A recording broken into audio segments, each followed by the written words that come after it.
just gotta like the pieces. If you like it, I'll send it to you and hope that you fuck with it, want to wear it. And if not, you probably give it to one of your homeboys. And your homeboys might get caught wearing it, and I'll take that too as well. Got you. But I'm not gonna send a piece to somebody and say, "Here's $500. Post this on your story." I would just say 500 because that's what they be talking about these days. Let me stop. Because somebody's doing that, so let me not. Yeah. You just piss somebody off. Let me put my 500 back. Unsubscribe from my. Chill, bro. Hey, send us the 500. Right. You know me, I'm from the bottom where the floor starts. When you're street smart, money's your report card. Good. Yeah, we're good. We're rolling. All right, cool. Yo, it's another episode of the Report Card, and you're here with your boy Mo. It's your boy Jesse. And today we got two special guests with us today, and y'all can introduce yourselves. I'm Jay. And I'm Mike. Yeah. And we are in a are we on a disclosed location or? No, not really. Okay, I was gonna say I didn't want to. Right. Yeah, Alex must keep that quiet. All right. Okay, so bet they already know what time it is, but we are in the Wicked Valley warehouse, man. The headquarters, the base where everything goes down. Appreciate again, y'all letting us. You know what I'm saying? Slide by. It's actually dope to be here. So yeah, man. Who we starting off with? We doing fits first? Or? All right, bet. Do you want them to start or you want us to start? All right, bet. So we kind of said it a little bit before the camera started rolling, but real quick, we just need y'all to go head to toe what y'all got on. That's it. So I got on Wicked Valley. Was the Joker hat? Distressed. I got on unreleased Wicked Valley jacket. Wicked Valley jeans. Wicked Valley boots. So that's it. There it is. There we go. I also got on a Wicked Valley cap, Valley Bowl. I got on our new crew neck we just dropped. Also our new cargos we just dropped, camo. And I got on some threes. There it is. All right. I guess I'll go. I got the mic in my hand. Pretty much going Vammy, pretty much at least head and shoulders. Got the beanie up top. Shout out to Rey Mysterio, you already know. Then got the Vammy hoodie, the reversible joint, wearing the other side this time. Some jeans I think I got from like H&M or something like that, and then the Rick Vans on the bottom, man. So, Mo, what you got for him, man? All right, man. On the shirt, got a plain Calvin Klein. Got most wanted on the belt, G-Star on the denim, and then we got 424 on the derbs. Yeah. Heavy. Yes, sir. All right, for sure. I guess if there's anything else, before we start asking y'all questions and everything, real quick, could y'all introduce yourselves? I guess who y'all are and what y'all do. I already know. I guess to give them a little bit of info. Yeah. So my name is Jay, also known as J Dollar, also known as Wicked, but different people know me for different things. But I usually just go by Jay. I'm the owner of Wicked Valley, and yeah, I just sell clothes. That's what's up. I'm a Mike. Ain't got no other nicknames. But I got my own brand too, but that I was doing before we got together. But me and Jay started working together past couple years or so, and yeah, we just been doing our thing here. That's what's up. That's hard. Yeah. First question there, Mo. Yeah. I'll start with what inspired you to get started. So for real, what inspired me to get started was like COVID. It was like nothing to do for real. So I just kind of like taught myself how to sew. Okay. And from there, I went on to like buying clothes that was like too big for me. Okay. Because it was like most of the time I could only find clothes that I couldn't fit. Mm-hmm. So in order to wear the clothes that I wanted, I had to like alter it. So sewing. And then I started altering my own clothes, and I started going to like Joann's and stuff like that, getting fabrics and just like making anything I could from like patterns and stuff like that. Okay. And that just took off way more. It turned into something that I didn't expect it to. But I also, when I was a kid, I was also interested in like my cousin's clothing brand. He had a clothing brand in like 2016 or something like that. Okay. And I always wanted to like put my input in, but I always felt I was too young to like put my input in. But my mom was like helping him out doing like photo shoots and stuff like that. But I just watched them, I guess, as a kid, and it kind of instilled something in me that I wanted to do in the future. But yeah. No, that's what's up. For me, it's kind of because like I feel like kind of all through school, even maybe a couple of years or so after I graduated, I never really found my style. I feel like I went through phases. So then it kind of just came to a point where, you feel me, let me try and figure out how to put everything together. So then that just got me into making clothes. That's hard. Got a question? We're gonna go back and forth with it. Yeah, of course. I say actually kind of just on that word style, what would you say your style is? If you had to describe your style, I guess both of y'all. I guess I would say my style is just like comfortable, and versatile. So it's like you can wear it to the gym or you can wear it and out. But I just like something that's comfortable and versatile. Like I like to go multiple places in one day. I don't really have time to change my outfit multiple times. Point. So I think my style is more so like comfort and like accustomed to my lifestyle. I would like to say. That's actually Yeah, kind of around the same, like pretty much cozy wear, like because typically, other than right now, you might catch me in cargos, jeans here and there. I'm always in sweats. Oh, sweats and Birkenstocks. Always. Hey, essential. Always. Essential. I'm always cozy, comfy with it. So yeah. Sure. No, bet. If you had another one. Yeah. What about y'all? That's actually go ahead. Talk to him. Yeah. Shit. Talk about the derbies, right? Get him, bro. Get him. I say for me, I was an athlete, so for real, comfortable most of the time, sweatpants and shit like that, hoodies, varsities, but I'm pretty like versatile for real. I don't really say I have a set style. It's kind of just whatever I want to wear or what I'm kind of into, and I'll just find a way to make it work for myself, for real. So like now, as he said, I got like derbies on with like jeans, but you know, I'll flare and everything else that I wear. So I have a belt buckle on, wallet chain, shit like that. Yeah. So some cool shit for real. And actually, I'm on like the same type time, but like the only reason I was asked, like, because I would say I don't even have a style, but I was gonna say like, is that a bad thing? Like, I guess as we get older, like, you know, some people say, oh, you're supposed to have like a certain style, or you're supposed to know your lane, or like. I feel like you got a style whether you know it or you don't. Okay. Like, okay. Cause you somebody will like suggest a hoodie for you and be like, I don't like that. Why? Because it's not your style, right? True. Yeah.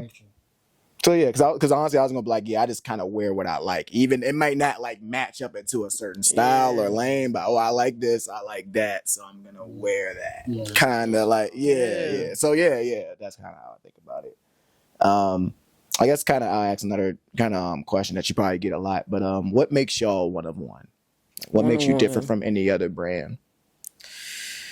Well, little things that I try to implement to like make us stand out would be like I like to ship fast. I don't really like customers to like wait on like items and stuff like that. So fast shipping is an important thing, especially in this era of like Instagram brands is what they call it. So just being pre-made and just having things on hand and having a wide variety of things, because I think that nothing really, unless I drop it together or like I plan to drop it, nothing really cohesively goes together unless I kind of like do it on purpose. Okay. Like a whole sweatsuit or something like Yeah, and I didn't want to do sweatsuits for a long time because I didn't want pieces. I didn't want it to be that easy to piece stuff together. So I'm just now starting to get into like matching sets and stuff like that. But pretty much I like to have a wide variety of things because, like I said, my lifestyle is so like versatile. You never know what you may need a rain jacket for, or a varsity jacket, or a bucket hat, or I just like to drop anything that I feel I would use and wear every day in my life. No, that's what's up. I feel like everybody uses inspo, but I think I would just say our pieces, like, because I don't think really too much anything off our rack you can point out and be like, oh, this remind me of this brand. True. So just our pieces. Yeah, no, definitely. That's good. And I would say when it comes to y'all's process and like y'all's creative process, how does that work for y'all? I want to say it's not really a process. If I, like you said, if you feel how you feel is how you dress. So if I'm feeling a theme of certain things in that moment, that's pretty much what I'm gonna drop. Okay, so like my last drop was kind of military based. Like Mike got the whole outfit on that was dropped last, and it was kind of inspired by like I think I had just bought some boots or something like that, and I was just like, I feel army based, and sometimes things come together without me even knowing it. So I don't really have a set process, or I just know I sit down sometimes and lock in and get some stuff done, and that'll just pay off. Okay, for sure. And then I say, when going through the process of, like you said, ready to make, or it's like already ready, or pre-order, how do you feel about those two, hand in hand? Well, which one would you prefer, I guess? Of course, I would prefer on hand, but people go to pre-made route because it's like it's easier to get the money for the bulk order and stuff like that. But me, I prefer like faster shipping because people go on trips every day or every other day. There's birthdays every other day, and somebody always says, like, if I order today, would I get it by Friday? You know, so it's like a lot of people want these things fast and quick, and then if you know somebody's going on a trip, you know they're going to take pictures, so it's just like even better for that type of promo and stuff like that. So that's good. Sure. Got something else, bro? Kind of go back to the creative process. Is it still fun for you?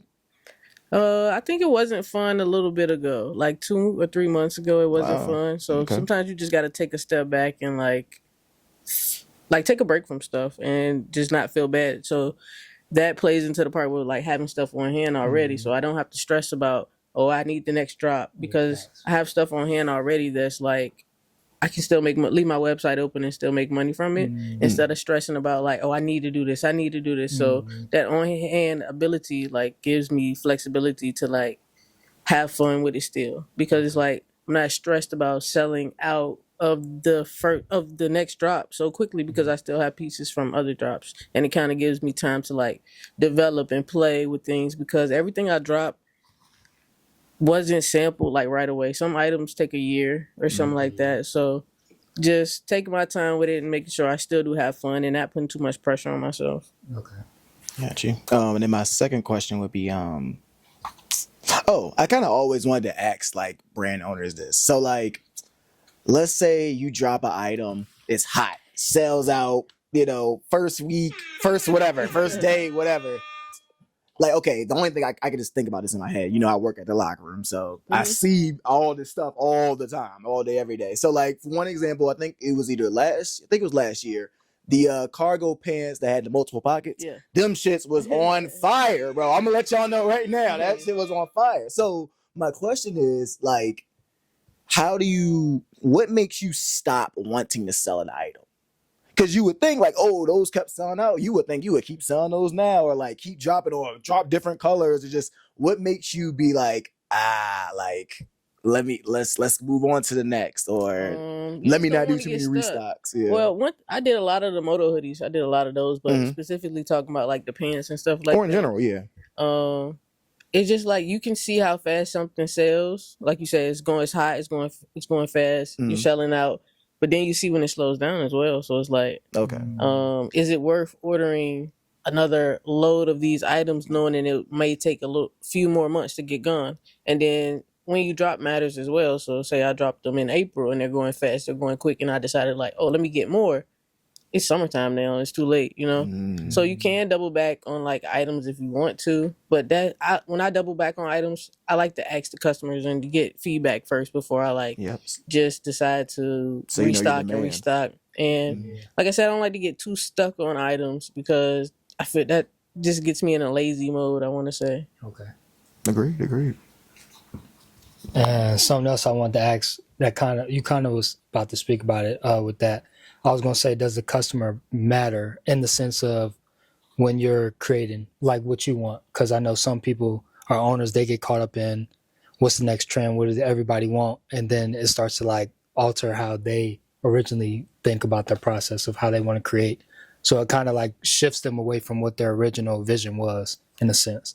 I would say yes, it does, because it's like you're competing with a numerous amount of other brands who are going to copy the trends, who are going to do what is hot or copy the designer brands. And it's like, that's a problem I had in the past, like not wanting to copy per se, or not even wanting to reference a trend or something like that, because it is trendy, and missing out on a product that I may have liked or loved because I thought it was too copycat, or then seeing somebody else sell out of that same product that I had the idea of doing but was too scared to like copy. So I think that customers and trends and stuff like that are very important to kind of like not follow them, but in a way kind of your whole collection doesn't have to be a Pally or ERD copycat. You can have an item in that collection that relates to a popular piece or a trend, but it doesn't have to be your whole brand identity, I guess. Okay. Or you can do it here and there, but just don't do it all the time, I want to say. Yeah. That makes sense for sure. What you think? I mean, I feel like typically the way it goes, like we already have certain things lined up in our head, and then it's like if we need a little clarification, that's when we be like, yeah, let's do a poll on Instagram real quick. So I feel like it does matter, but it definitely starts with your thought process first. Yeah, for sure. Got something else, buddy? Ask a little outside question. What do y'all like to do outside of clothes, man? Right. You know, I gotta get my podcast mode out. Right, yeah. What do y'all like to do? Right. Subscribe, Beautiful Podcast.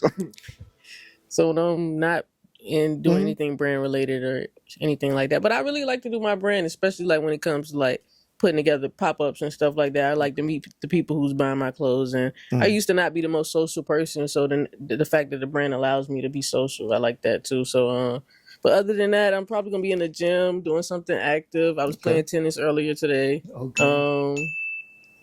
I just like to do anything for real to like just kind of stay in shape. We did a run club on Sunday. I did see that. We did like 3.1 miles, and we had a good turnout. It was cool like that. So I like to just implement like my life into my brand in ways like that. So, what you getting into, Mike? What's going on? Hooping. A lot of hooping. Nothing wrong with that. Right. About that Always. season. Yeah. That's pretty much it. Hanging with the game, hooping. That's it. What y'all like to do? Honestly, hooping, playing video games. Yeah, that's for sure. Working on your craft. Yeah, I'm saying, yeah. You tall? You don't hoop? I used to. I play football though. So Okay. I went to school for football. I did play in high school. So I'll hoop with my boys eventually, every now and then for real. I like movies and shit, so I'm like in the cinema. So that's something like that's like something I'm working on for real. So in that direction, watching them, that's how I got here in the first place on the podcast. I just wanted to be behind the scenes, and I ended up on the camera. So Doing more than us now, right? yeah. So So what's your favorite movie or top 2 favorite movies? That's actually cool. I don't even know your favorite movie, nigga. That's a good get up, Jay. Right, yeah. That's a good question. Y'all ain't just coming here to ask me Yeah, questions. no. Get Damn. on. I like it. I'll give you one. I got one. I'll say Scarface. Scarface? Yeah, Scarface. I like so many that I can't really name. Me even naming You go one to the is movie nothing theaters, crazy. or you just like yeah, every movies? now and then. Yeah, it just depends on what's out for real. If it's something good, I'll go see it for real. And then other than that, working on my craft for real and stuff like that. What's your favorite movie, nigga? Goodfellas, probably. I'm in the same. Okay. Yeah, gangster. What's your- shit. yeah, What's I like comedy movies, so I'm gonna say probably Comedy like movie's good too. Mostly me too, but Hitch or Click or something like that. All right, for sure. that's funny. Yeah, that is funny. I got plenty, but I do like comedy movies too. I'd probably say All About the Benjamins. Okay. So we more in like the action. They went to the comedy route. Yeah. I like action too though. Action and thriller is probably my favorite. Action It and just thriller gotta for keep sure my too. attention. That's Yeah. That's a comedy. Right? Yeah, that's a good comedy thing. Yeah, no, for sure. Yeah, Jones out here. He said Fast and Furious behind the camera. Right? every single one of them. All 50 of them, man. Good Lord. Yeah, but yeah, I'd say that's probably the main thing I'm like into for and then I got a brand of my own, so working on that stuff like that. Is that your belt? Yeah. They're doing hard. Yeah, I appreciate you. So doing that, and yeah, that's really it. I like to stay at the crib most of the time. For I don't really go out too much. Every now and then, you know what I'm saying. If they try to get me out of it, if they try to get me out of something, I'll go out. But yeah, I'll be chilling for Be outside. No. It's no- What? You be seeing me at the store, Jay. I be like, Hey. how you doing? Right, yeah. How you gonna say how you doing? You got a whole podcast though. Hey, how you doing? Unless you interested, man. Hit the subscribe button. Right? Yeah. But nah, honestly, I be inside. People think that though. Like, oh, you be on Instagram? I see the clips or something, bro. No. Because then when we go out somewhere out, y'all outside? All right, bro. All right, I'll catch y'all. Oh, no. Let me be like, all right, bro, you got it. But, Time to go back in the house. nah, man. Sometimes you got to know your crowd. So, yeah. Nah, that's for sure. Hell yeah. Um, Anything else you had? Actually, yeah. I asked the basic question. What does Wicked Valley mean? So why the name? Yeah. I like to say Wicked Valley is just in the eye of the beholder because Wicked got two different meanings of it. You say Wicked bad, you say Wicked cool. You know, parents might say Wicked is a little evil, but your little brother might think Wicked is cool. So it's like, it's all in the eye of the beholder. And it's like, it is what you want it to be. But, yeah. Sure. Ain't nothing wrong with that. And I got one more question. First of all, have y'all dealt with any, I guess, quote unquote celebrities or influencers yet? At least like dealt. Oh, like DDG. Yeah. Okay. I guess like how does that go? Like, cause you know we see the classic, and I ain't gonna lie, it be kind of pissing me off. You see the classic. Oh, brothers, give me the whole collection for free, cause you know what I'm saying. Or like, how does that like? And obviously there's promo involved, so like obviously there's. I don't do promo. I'm not doing the promo. Talk that shit, Jay. I mean, you so, just like, gotta like the pieces. If you like it, I'll send it to you and hope that you fuck with it, want to wear it. And if not, you probably give it to one of your homeboys. And your homeboys might get caught wearing it, and I'll take that too as well. Got you. But I'm not gonna send a piece to somebody and say, "Here's $500. Post this on your story." I would just say 500 because that's what they be talking about these days. Let me stop, because somebody's doing that. So let me not. Yeah. You just piss somebody off. Yeah, let me put my 500 back. Unsubscribe from my. Chill, bro. Chill. Hey, send us the 500. Right? Yeah, we'll promo. Yeah, but okay, because I know some people be like, "Hey, bro, it don't matter. Whatever you gotta do to get that moment or whatever." Like, nah, you believe in. But Mike usually the one that can catch somebody PO box like quickly if I feel like, and there's an influencer or a celebrity that aligns with us. I would definitely send them a piece or a pack or just send them some stuff and hope they like it. We got lucky with DDG one time. He was doing like a big PO box opening and it kind of turned into a little skit and stuff like that because I had sent pieces for Cinco and Deshae in the same pack, and I just put their names on the like their packages. And so when he was opening it, he was like, "Deshae, no. Cinco, no. It's my stuff." Like, so it kind of turned into it turned into a little clip. Yeah, and then it was in DDG comments saying. Deshae comments saying, DDG stealing your clothes. Like, he's stealing your clothes. So it kind of turned into a moment on both streams. So that was pretty cool. But I just send pieces, hope they like it, and that's it. Sometimes I do get DMs and people like, "Yo, me and Moneybag need some clothes." You and Moneybag? I know you're going to give it to Moneybag, though. So it's like... Big bro Moneybag. Right, yeah, we locked in. If somebody DM me and say, Moneybag coming to the city for a performance, right. You pull up with some clothes, I'll do it. Get them some clothes, but I don't really pay nobody or... Yeah, because they probably can get messy in that DM game. Yeah, I bet, bro. Take that shit to himself. Nah, for real. Moneybag, yo. Stop, y'all. Stop. Because honestly, I'm thinking about that one, though. I ain't gonna lie. Nike. Me and Steph. Yeah, they want some new... Yeah. Hey, man. They do be in the same camps as them, though, but they just be like... I'm sure, or something like that. It just be like you said, how you don't know Moneybag gonna get the clothes? This shit from me.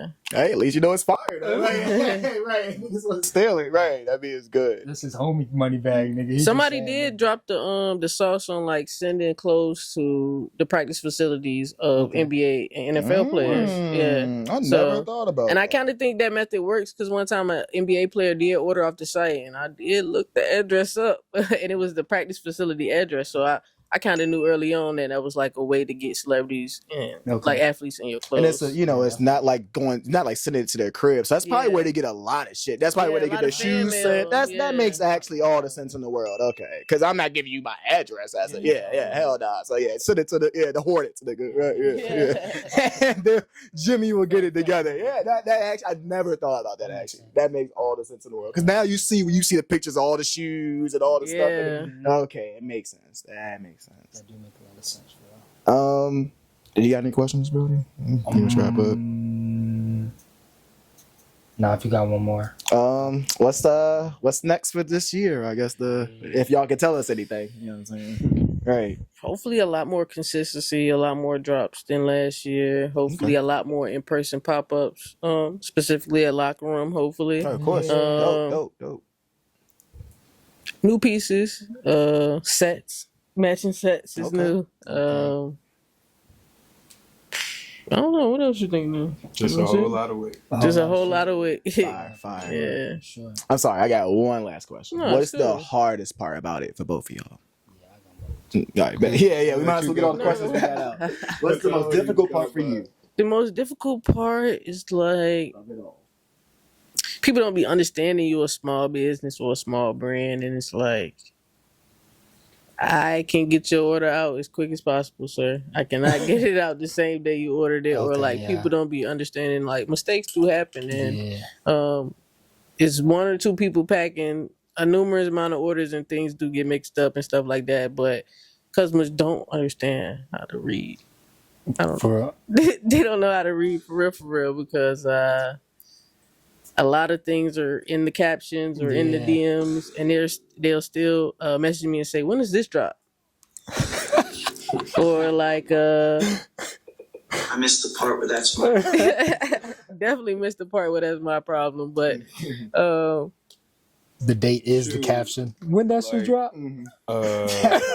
Ordering the wrong size when it says in the caption in the description to size up. Yep. And I ain't gonna lie, sometimes you do that. Like even as a consumer, I be having to double check sometimes. I be like, let me scroll down all the way. Sometimes you do gotta double check. I definitely be doing that. So I can, Yeah. The hardest part is probably just the customer service part, I guess. But other than that, it's pretty cool, pretty fun, and it's been a great journey so far. It looks like it. It sure does. Would y'all? I had a question too. When y'all do create, do y'all go in season or out of season? So do y'all prepare like early? So like, would y'all prepare for like fall now? I feel like nobody's in season or out of season for the most part. I feel like as long as it's summertime coming, you dropping shorts, you cool. As long as the wintertime come, you dropping hoodies, it's cool. I feel like people gonna wear what they want to wear, and it's different temperatures all around the earth. Yeah, you're like, right. Just because it's 70 degrees here in New York, they're freezing 40 degrees. So it's like hoodies are always going to be like a thing you can drop all year. Some items might be a little risky, like dropping a bubble jacket in April. That might be a little risky. But I would start planning for my bubble jacket right now, so that when it drops in like October, November, I'll be good. Yeah, for sure. I don't really plan whole collections around seasons, but I'll make sure I have pieces that relate with the seasons and like what people want. So next up is like definitely some shorts or some tank tops. Mike thought of an idea of some tank tops. Somebody else asked me for tank tops too. Damon from Locker Room. He was like, "Can you make some tanks?" And I was just like, "We can see." That'd be tough for sure. Hell yeah! And then what about y'all's sampling process? Do y'all go through a menu? You said that you sew, or do you just sew your garments? I know more. I stopped sewing like 2, maybe 3 years ago. Because I don't know if you want to take it. We just kind of like jumping back in the interview. It's like I really started off selling on Grailed. Like I would take like Walmart jeans and embroider them with an embroidery machine. Each logo would take like 8. Each pair of jeans would have like 16 logos. You can do the math on that. But I would just let this machine embroider them, and I would just start selling on Grailed. And from there, it kind of like kept progressing. But after I kind of like left that alone, I kind of like moved into like a manufacturer. I tried Pakistan one time and it was awful. And then I just left that alone completely. So everything I do pretty much is like China, unless we get some blanks and like do some work in the US and stuff like that. But for the most part, manufacturing. I was gonna ask you, how's your trial and error process within that? It depends on you, for real. It depends on if you give them the right amount of information and how good they are and willing to work with you and how much they want your business. Because some manufacturers really don't care about anything. You tell them this, you send them a sizing chart, they're gonna do exactly that. You got to get down to the specifics, like the GSM, the chest size, the sleeve length. Like sometimes I don't provide a sleeve length, and my manufacturers will hound me like, "What do you want for the sleeve? What do you want for the sleeve?" So those are the type of people you want to work with instead of like them just doing anything. And pretty much everything is just gonna be trial and error unless you can physically send your product to China. I want to say even with that, it's gonna be trial and error because they can still do the sizing the way you sent it, and it still comes out a little bit too small. So Yeah. I want to say everything is just based upon the information that you can provide your manufacturer. Okay. But for the most part, it's been pretty smooth. That's good. And any tweaks or mess ups that happen are usually, want to say, my fault because I lack the information that they needed to do that. Okay. But yeah, pretty cool. As long as you have good communication with them, you'll be cool. Okay. Cool. And don't be afraid to know you the one that's they need your business. You know what I'm saying? Yeah. So sometimes you do got to give them a little bit of pushback, but at the end of the day, it's all about building a relationship with your manufacturer and not just a business, because you want them to look out for you the way you want them to do your product correctly and quickly. But build a good relationship with them, and you'll have good communication, fast sampling processes, discounts, everything that you need. Yeah, that's good now. And then I'll say, how long has it taken for you to get a sample exactly to where you wanted it before you would just go put it out to the public? So I can't tell you, each piece is different, but the longest piece was probably the duffel bags and the toiletry bags that I dropped. Those took a year. I can show you the first sample that when we wrap up, how the first sample looks to how it looks now. And you can kind of see a big difference. So that was something I wanted to make sure that was right, and took time to do it. And even now I see ways I can improve on it for the next time. Yeah, that's what's up for sure. The jeans process too. Oh yeah, the jeans process was the jeans took a long time too. I was gonna ask y'all how jeans and shit go. Like the first sample of the jeans, I got somebody to try them on. They kind of stopped right there. Yeah. So those I went through 4 samples for the jeans, but I finally got them, and I wanted to drop those so bad, and it kind of did what it needed to do. Yeah. As far as people liking it and gravitating towards the item. Yeah, for sure. That's what's up. Got anything else, buddy? No, I think we can do announcements, man. Get up out of here. All right, for sure. I think I'm straight. I think I handled y'all enough. Unless I randomly think of something. Yeah, no, y'all definitely have some good stuff. What's the next for your brand?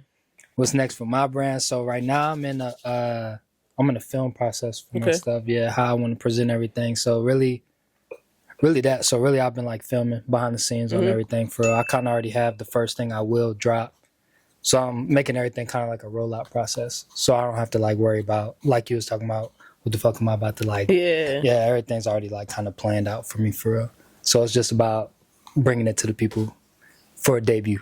Yeah, for sure. When I was growing up, I wanted to be a director too. I was into film and stuff like that. So sometimes I do short films and get people to act and stuff like that. Yeah. I gotta show them to you, see if you like that. For sure. Get your critique. Definitely for sure, because that's what I'm into. That's definitely what they be doing too.